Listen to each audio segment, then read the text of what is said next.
अब जैसे एक कहानी है, मैं संत कैसे बना, ये कहानी का नाम है, तो इसको ध्यान से सुनो। इसमें देखो क्या कह रहा है। सखर एक जगह है, पहले इंडिया में तब बंटवारा नहीं हुआ था, तो पाकिस्तान इंडिया में ही था ना, भारत में ही। तो सखर जगह थी, अब तो पाकिस्तान में चला गया है सखर जगह बंटवारा के कारण। वहाँ पर सखर में साधु बेलन नामक एक आश्रम था। रमेश चंद्र नाम के आदमी को उस समय के एक संत ने अपनी जीवनी कथा सुनाई थी और कहा था कि मेरी ये कथा सब लोगों को सुनाना, मैं संत कैसे बना यह समाज में जाहिर करना। वह रमेश चंद्र बाद में पाकिस्तान छोड़कर मुंबई में आ गया। उस संत ने अपनी कहानी उसे बताते हुए कहा था, जब मैं गृहस्थ था तब मेरे दिन कठिनाई से बीत रहे थे। मेरे पास पैसे नहीं थे। एक मित्र ने अपनी पूंजी लगाकर रुई का धंधा शुरू किया और मुझे अपना हिस्सेदार बनाया। हम रुई खरीदकर उसका संग्रह करते और मुंबई में बेच देते। धंधे में अच्छा मुनाफा होने लगा। एक बार हम दोनों मित्रों को वहाँ के एक व्यापारी ने मुनाफे के 1,00,000 रुपए लेने के लिए बुलाया। रुपए लेकर हम वापस आ रहे थे। रास्ते में एक सराय में रात्रि गुजारने के लिए हम रुके। आज से 60-70 वर्ष पहले की बात है। उस समय का 1,00,000 जिस समय सोना 60-70 रुपये तोला था। मैंने सोचा 1,00,000 में से 50,000 तो मित्र ले जाएगा। हालांकि धंधे में सारी पूंजी उसी ने लगाई थी, फिर भी मुझे मित्र के नाते आधा हिस्सा दे रहा था। तो भी मेरे नीयत बिगड़ गई। मैंने उसे दूध में जहर मिलाकर पिला दिया। लाश को ठिकाने लगाकर अपने गांव चला गया। मित्र के कुटुंबी मेरे पास आए, तब मैंने नाटक किया, आंसू बहाए और उनको 10,000 रुपये देते हुए कहा कि मेरा प्यारा मित्र रास्ते में बीमार हो गया, एकाएक पेट दुखने लगा। काफ़ी इलाज किया लेकिन वह हम सबको छोड़कर विदा हो गया। देख रहे हो, ऐसा मित्र था, विदा हो गया, सीधे विदा कर दिया जहर दूध में पिला करके। 10,000 रुपये देख कर उन्हें लगा कि यह बड़ा ईमानदार है। 10,000 रुपये भी दे दिया। 50,000 थे उसके हिस्से के, 40,000 रख लिया। 10,000 घर वालों को भी दिखा दिया, कहा ये उसके हिस्से की थे मुनाफे की। 20,000 मुनाफा हुआ होगा, उसमें से 10,000 दे रहा है। उन्हें मेरी बात पर यकीन आ गया। बाद में तो मेरे घर में धन वैभव हो गया। 90,000 मेरे हिस्से में आ गए थे। मैं जलसा करने लगा। मेरे घर पुत्र का जन्म हुआ। मेरे आनंद का ठिकाना ना रहा। देखो, चोरकटाई किया और धन और बच्चे सब आ रहे हैं। एकाएक खूब पुण्य आ रहा है। पुण्य पूर्व जन्म का था, उसकी वजह से सब आ रहा है। और इस जन्म में भी कुछ पुण्य कर्म किया था, लेकिन ये सोच रहा है कि देखो हमने ये सब गलत काम भी किया, फिर भी हमारे पास खूब धन आ रहा है, मज़े से आ रहा है, उत्सव भी वो मना रहा है। फिर आगे क्या है, मेरे घर पुत्र का जन्म हुआ। मेरे आनंद का ठिकाना ना रहा। बेटा कुछ बड़ा हुआ कि वह किसी असाध्य रोग से ग्रस्त हो गया। रोग ऐसा था कि उसे स्वस्थ करने में भारत के किसी डॉक्टर का बस ना चला। मैं अपने लाडले को स्विट्ज़रलैंड ले गया। काफ़ी इलाज करवाए, पानी की तरह पैसा खर्च किया, बड़े बड़े डॉक्टरों को दिखाया, लेकिन कोई लाभ नहीं हुआ। मेरा करीब करीब सारा धन नष्ट हो गया और धन कमाया वह भी खर्च हो गया। आखिर निराश होकर बच्चे को भारत में वापस ले आया। जितना इकट्ठा किया था सब उस लड़के में खर्चा हो गया। मेरा इकलौता बेटा। अब कोई उपाय नहीं बचा था। डॉक्टर वैद्य हकीमों के इलाज चालू रखे। रात्रि को मुझे नींद नहीं आती और बेटा दर्द से चिल्लाता रहता। एक दिन बेटा मूर्छित सा पड़ा था। उसे देखते देखते मैं बहुत व्याकुल हो गया और विह्वल होकर उससे पूछा, बेटा तू क्यों दिनों दिन क्षीण होता चला जा रहा है। अब देखो अतुल बच्चे से ही अपने पूछ रहा है कि क्यों तुम इतने बीमार हो और क्यों इतने कमज़ोर होते जा रहे हो, दिन प्रतिदिन तुम्हारा स्वास्थ्य गिरता जा रहा है। अब तेरे लिए मैं क्या करूं? मेरे लाडले लाल, तेरा यह बाप आंसू बहाता है। अब तो अच्छा हो जा पुत्र। मैंने नाभि से आवाज़ देकर बेटे को पुकारा तो वह हंसने लगा। वो लड़का जो बीमार था वो हंस रहा है। सुन लो, हंसने लगा। मुझे आश्चर्य हुआ कि अभी तो बेहोश था, फिर कैसे हंसी आई इसको, वो लड़के को। मैंने उससे पूछा, बेटा एकाएक कैसे हंस रहा है? जाने दो पिताजी, हटाओ। वो लेटे लेटे बीमार और कह रहा जाने दो, हटाओ। नहीं नहीं बता क्यों हंस रहा है। आग्रह करने पर आखिर वह कहने लगा अभी लेना बाकी है इसीलिए मैं हंस रहा हूँ। अभी इतना कुछ ले करके बाप का सब कुछ संपत्ति ख़त्म कर दिया और कह रहा अभी भी लेना देना कुछ बाकी है इसीलिए हंस रहा हूँ। और तुम अभी से हिम्मत हार रहे हो कि बेटा कब सही होगा। मैं तुम्हारा वही मित्र हूँ जिसे तुमने जहर देकर मुंबई की धर्मशाला में ख़त्म कर दिया था। देखो उसको याद है अभी तक, पूर्व जन्म की उसकी स्मृति है बनी हुई। और उसका सारा धन हड़प लिया था। मेरा वह धन और उसका सूद मैं वसूल करने आया हूँ। सोच लो उसका बेटा बन के आ गया और पूरा धन और सूद सब वसूल रहा है। काफ़ी कुछ हिसाब पूरा हो गया है, केवल 500 रुपये बाकी हैं। अब सब जोड़ भी रहा है कि कितना मैंने दवा में खर्चा कराया, कहाँ कहाँ इसका सब कंगाल किया कि नहीं अपने बाप को। और वो बाप क्या था, पूर्व जन्म में वो दोनों मित्र थे। अब मैं आपको छुट्टी देता हूँ, आप भी मुझे इजाज़त दो। ये बाकी के 500 रुपये मेरी उत्तर क्रिया में खर्च डालना, हिसाब पूरा हो जाएगा। समझ पाए, ये वो लड़का कह रहा है। मैं जाता हूँ, राम राम। और ये कहते हैं वो लड़के ने आंखें मूंद ली और उसी क्षण वो चल भी बसा, ख़त्म भी हो गया। मेरे दोनों गालों में थप्पड़ पड़ चुका था। ये असली कहानी है, मजाक नहीं है। सारा धन नष्ट हो गया और बेटा भी चला गया। मुझे अपने किए हुए पाप की याद आई तो कलेजा छटपटाने लगा।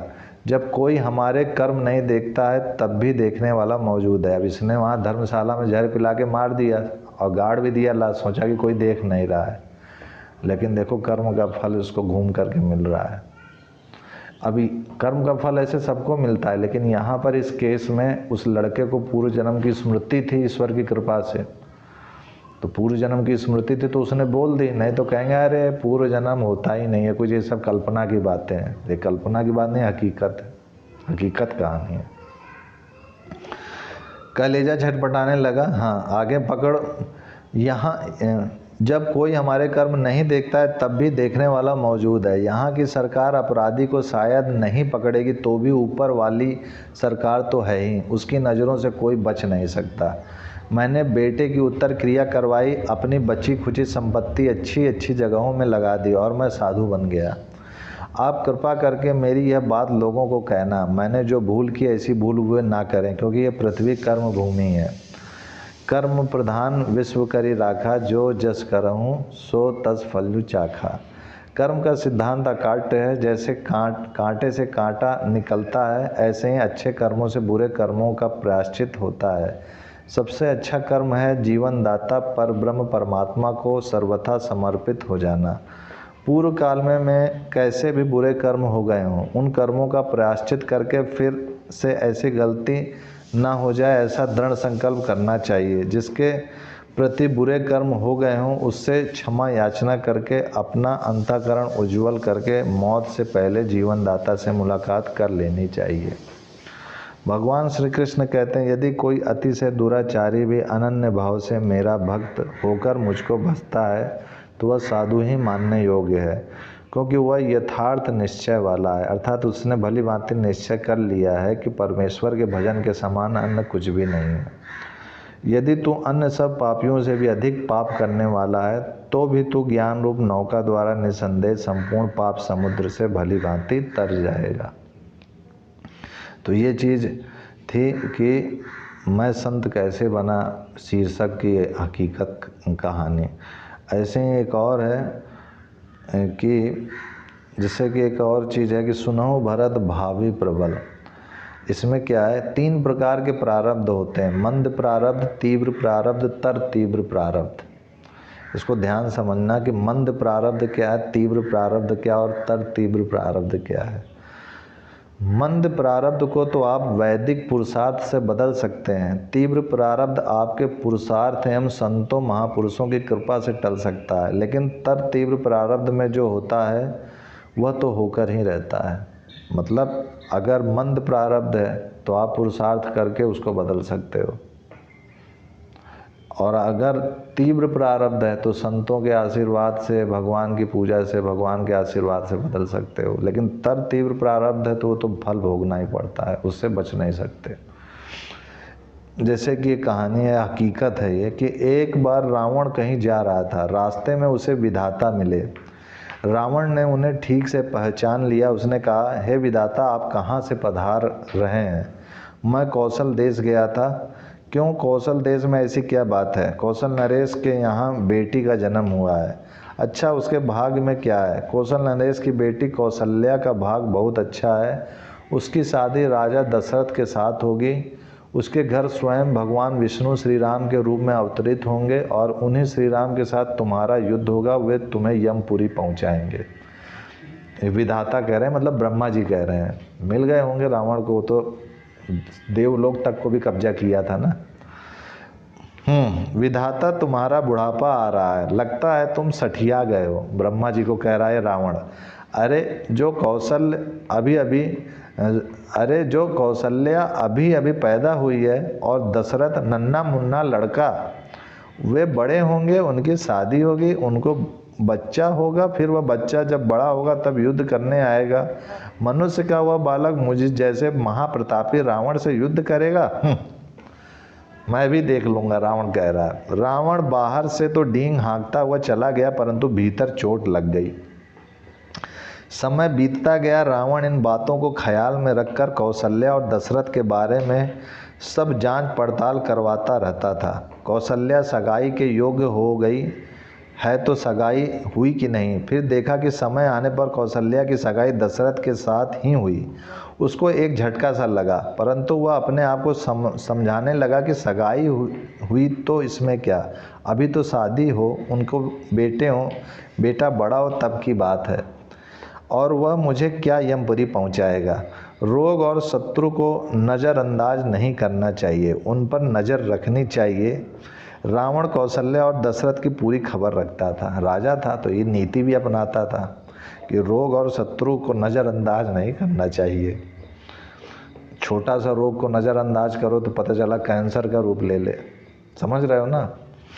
रावण ने देखा कि कौशल्या की सगाई दशरथ के साथ हो गई है, अब मुसीबत शुरू हो गई है, अतः मुझे सावधान रहना चाहिए। जब शादी की तिथि तय हो जाएगी उस वक्त देखेंगे। समय पाकर शादी की तिथि तय हो गई और शादी का दिन नज़दीक आ गया। रावण ने सोचा कि अब कुछ करना पड़ेगा, अतः उसने अपनी अदृश्य विद्या का प्रयोग करने का विचार किया। जिस दिन शादी थी उस दिन कौशल्या स्नान आदि करके बैठी थी और सहेलियां उसे हार श्रृंगार से सजा रही थीं।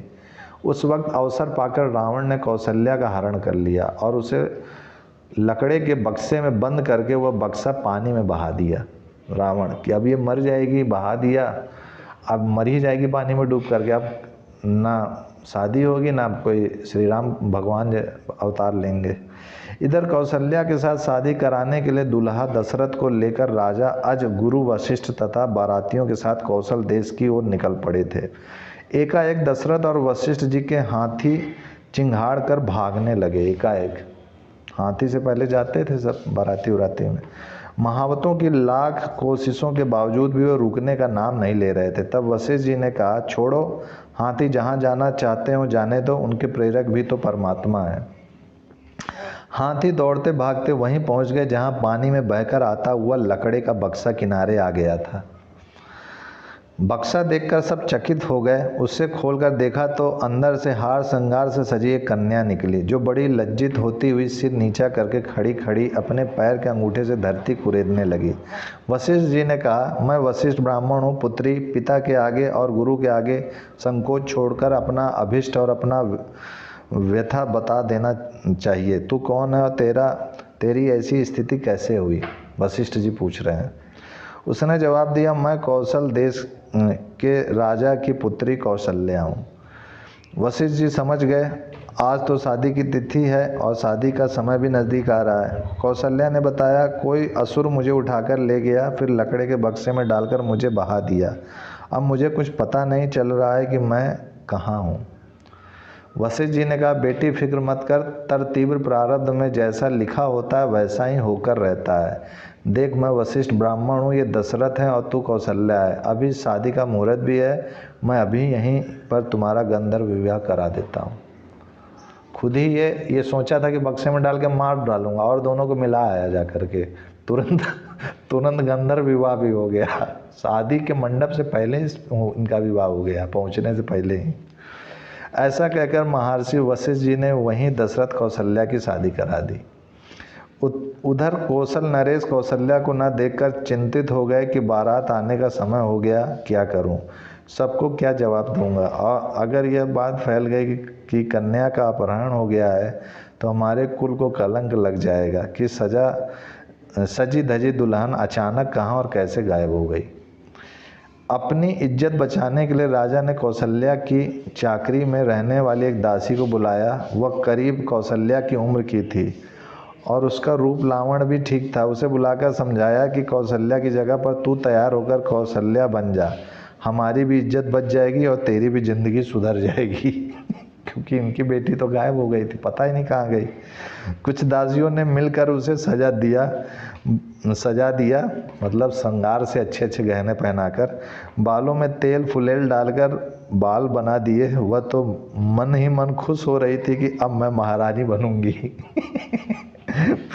इधर दशरथ कौशल्या की शादी संपन्न हो जाने के बाद सब कौशल देश की ओर चल पड़े। बारात के कौशल देश पहुंचने पर सबको इस बात का पता चल गया कि कौशल्या की शादी दशरथ के साथ हो चुकी है। तब सब प्रसन्न हो उठे। जिस दासी को सजा धजा कर बिठाया गया था वह तो ठंडन पाल ही रह गई। समझ पा रहे हो? तब से कहावत चल पड़ी है, विधि का घलैया न टले, टले रावण को खेल, रही बिचारी दुमड़ी घाल पटा में तेल। समझ पाए? तब से ये कहावत चल पड़ी है। विधि माना प्रारब्ध, प्रारब्ध में उसको रानी बनना नहीं था, इसीलिए सज धज कर बालों में तेल फुलेल डाल कर भी वह कुंवारी ही रह गई। अतः मनुष्य को चाहिए कि चिंता नहीं करे, क्योंकि तरतीव्र प्रारब्ध जैसा होता है वह तो होकर ही रहता है।